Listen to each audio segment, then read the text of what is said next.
Cher Ibo Cortin, bonjour. Le 13 avril dernier, le président de la République a annoncé la prolongation d'un confinement strict jusqu'au 11 mai, avec au-delà de cette date un allègement des mesures en fonction de l'état sanitaire du pays. Dans cette perspective de l'assouplissement des mesures de confinement, le port d'un masque grand public pour chaque citoyen viendra compléter des mesures barrières maintenant bien intégrées et qui ne devront pas connaître de relâchement. Dans cette optique, depuis 2 semaines, la commune s'est associée aux commandes publiques du territoire pour l'acquisition de différents masques de protection. Notre communauté d'agglo 3 Champagne Métropole a acquis un fonds d'amorçage de masques jetables simples et notre commune a été dotée de 450 masques pour la protection des agents territoriaux et des élus en relation avec le public. La commune a à son tour passé commande de 5000 masques à usage unique en perspective de la réouverture de nos services publics. Quant aux masques grand public lavables, 3 Champagne Métropole, comme vous le savez déjà, dote chaque habitant du territoire. L'utilisation de ces masques dits alternatifs devant être utilisés avec précaution et notamment lavés chaque jour, le département a décidé de doubler cette dotation par un masque supplémentaire. Enfin, la commune a passé commande de 1000 masques textiles pour le moment, afin de constituer un stock de réserve. Pour les personnes de plus de 70 ans, ces masques seront distribués par nos agents territoriaux et nos élus en porte-à-porte. Pour les autres tranches d'âge, les modalités de distribution seront publiées par voie de presse et sur nos réseaux sociaux habituels. Des commandes en quantité de gel hydroalcoolique ont été passées pour équiper tous nos services publics et tous nos lieux publics, bien sûr.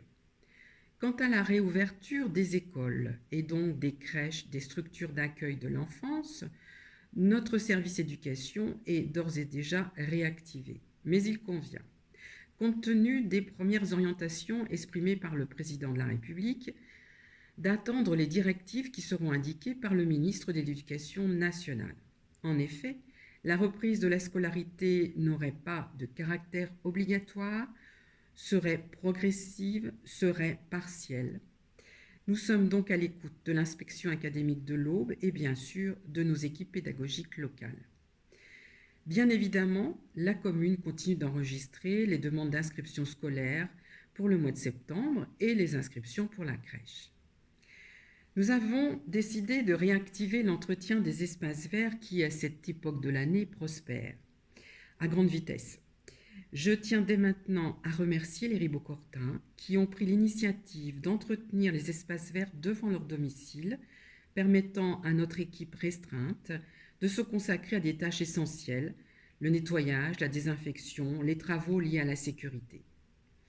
La reprise du traitement des espaces verts se fera donc progressivement, les zones d'intervention seront priorisées, l'engagement des équipes spécialisées se fera sur la base du volontariat, toujours avec des mesures de distanciation et de protection. Je compte à ce sujet sur votre compréhension et vous remercie de votre patience. Je suis en contact avec les associations de notre commune à qui j'ai adressé un courrier très récemment pour que nous puissions échanger sur les difficultés qu'elles rencontrent en cette période. En fonction de nos moyens, la commune entend leur apporter le soutien nécessaire pour que leurs activités perdurent au-delà de cette crise. Nous avons par exemple déjà pu faire des avances sur subventions. Enfin, un grand merci aux personnes qui travaillent pour le bien de chacun, les professionnels de santé, les personnels sociaux, les commerçants, les agriculteurs, toute la chaîne de l'agroalimentaire, les transporteurs, les forces de sécurité. Cher Ibo Cortin, prenez soin de vous en respectant les directives liées au confinement. Bon courage et à bientôt.